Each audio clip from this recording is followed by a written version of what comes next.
phone rang on an ordinary evening in Baltimore, May 16, 2006. Allison Rivera was away, her friend Claudia was visiting. Rey Rivera, Allison's husband, was working in his home office. Around 6:30 p.m., a call came from the Stansberry & Associates switchboard where Rey worked. Claudia answered, handed the phone to Rey. Something in the call startled him, a sharp gasp, a rushed "oh." He hung up, grabbed his keys and phone but left his wallet and glasses behind. Without a word, Rey ran out the door in flip-flops and track pants. Claudia watched, confused and concerned. Minutes turned to hours. Rey didn't return or call. This was unlike him. He and Allison were always in touch. Claudia tried his cell, it went straight to voicemail. Worry turned to fear as the night deepened. Allison, away on business, felt the dread too. Friends and family were alerted. The search began that night. They scoured the neighborhood, called hospitals and police. No sign of Rey. It was as if he'd vanished into thin air. The only clue, a single cryptic phone call and a man's panicked rush into the unknown. The silence grew heavier with each passing hour. Claudia replayed the moment, the gasp, the urgency. The searchers found nothing, only questions. Rey Rivera, 32, was gone. The mystery had begun, and it all started with that one unexplained call. To understand the mystery, you must know Rey Rivera. Rey was vibrant, charismatic, and full of ambition.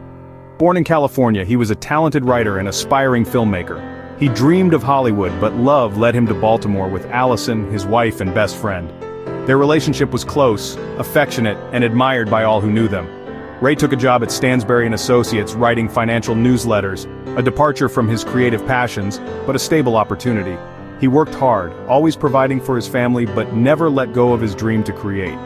Friends described him as loving, loyal, and driven. He had no known enemies, no history of mental illness, and no signs of turmoil. Rey was happy, forward-looking, and deeply connected to those around him. His sudden disappearance was completely out of character. The man who vanished was not running from life. He was a man with everything to live for. That's what makes his story so baffling. The shadows around his final moments only deepen the mystery. In the weeks before his disappearance, Rey changed. Once confident, he became anxious and fearful. Allison noticed first. Rey was jumpy, worried for his safety. He spoke of being watched, but couldn't explain why. The home alarm went off one night. Rey searched the house with a bat, but found nothing. Police found no break-in, but Rey was shaken. He thought he was being followed while jogging. He told Allison he feared something bad might happen. This was not the Rey anyone knew. Allison, concerned, asked Claudia to stay with him while she was away. It was a gesture of love, and it made Claudia the last to see Rey alive. The fear that gripped Rey was real, and it set the stage for what was to come. The storm was gathering. For 6 days, Rey was missing. Friends and family searched, hope fading with each day. On May 22nd, Rey's parents found his car near the Belvedere Hotel. The car had been there since the day he vanished. The search shifted to the hotel, a sprawling, historic building. Nothing was found at first. Then, a hotel employee spotted a hole in the roof of a lower annex. Investigators found Rey's body in a small meeting room beneath the hole. He was badly decomposed, surrounded by debris. The search was over, but the questions had just begun. How did he get there? Why the Belvedere?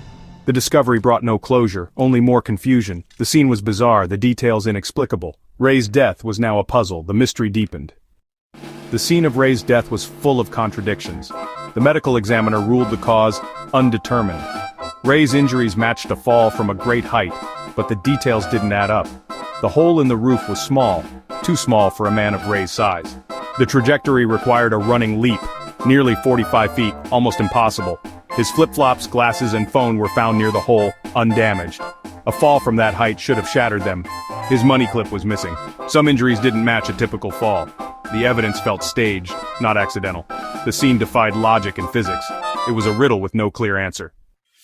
Days after Rey's body was found, Allison discovered a note taped behind his computer. It was a strange stream of consciousness letter, names, quotes, movies, and Masonic references. The note began, "Whom virtue unites, death will not separate." Rey wasn't a Freemason but had recently shown interest in the group.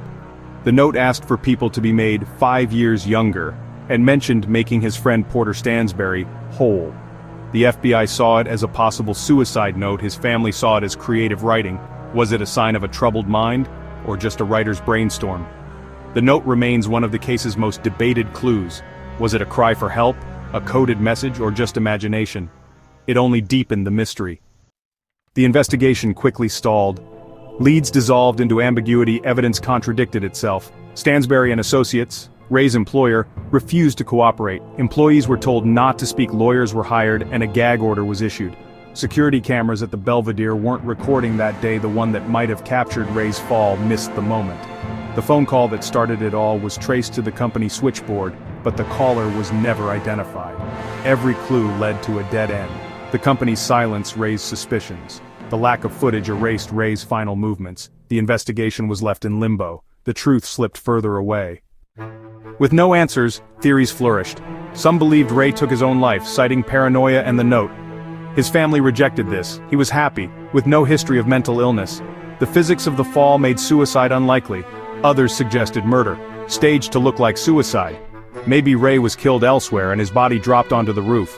Some pointed to his work at Stansberry and Associates, speculating he uncovered something dangerous. The company's secrecy fueled conspiracy theories.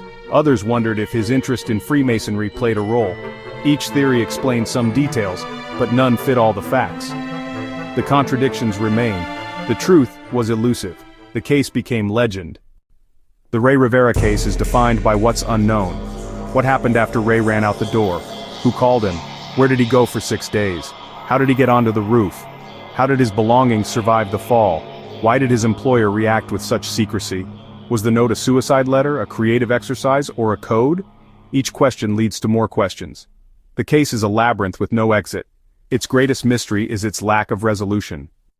Rey Rivera's story has no ending, only pain and questions. For Allison and his loved ones, the lack of closure is a wound that never heals.